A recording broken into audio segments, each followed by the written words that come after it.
IHM Guwahati আমি আশা ৰাখিছোঁ যে অহা মাহতে বা জুন মাহত আমি শিফটি মানে ডিমলিছ কৰাৰ প্লেন ৰাখিছোঁ। তেওঁলোকক এটা প্ৰপাৰ ঠাই আমি দিছোঁ। তেওঁলোকে এই কথাটো অলপমান চাই আছে।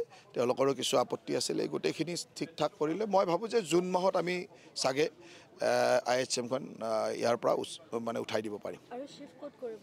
শিফ্ট এটা জেগা দিয়া হৈছে তেওঁলোকৰ প্ৰপাৰ জেগাটো মই এই আমাৰ গুৱাহাটী ক্লাবৰ সেইখিনিত এটা জেগা দিয়া হৈছে আমাৰ GS ৰোডত আমাৰ ৰাজীৱ ভৱনৰ সন্মুখতে আমাৰ এটা AIDCৰ জেগা আছিল। সেই AIDC জেগাটোত আৰু প্ৰথম ইনিচিয়েলি IHMখন তাৰ পৰাই আৰম্ভ হৈছিল।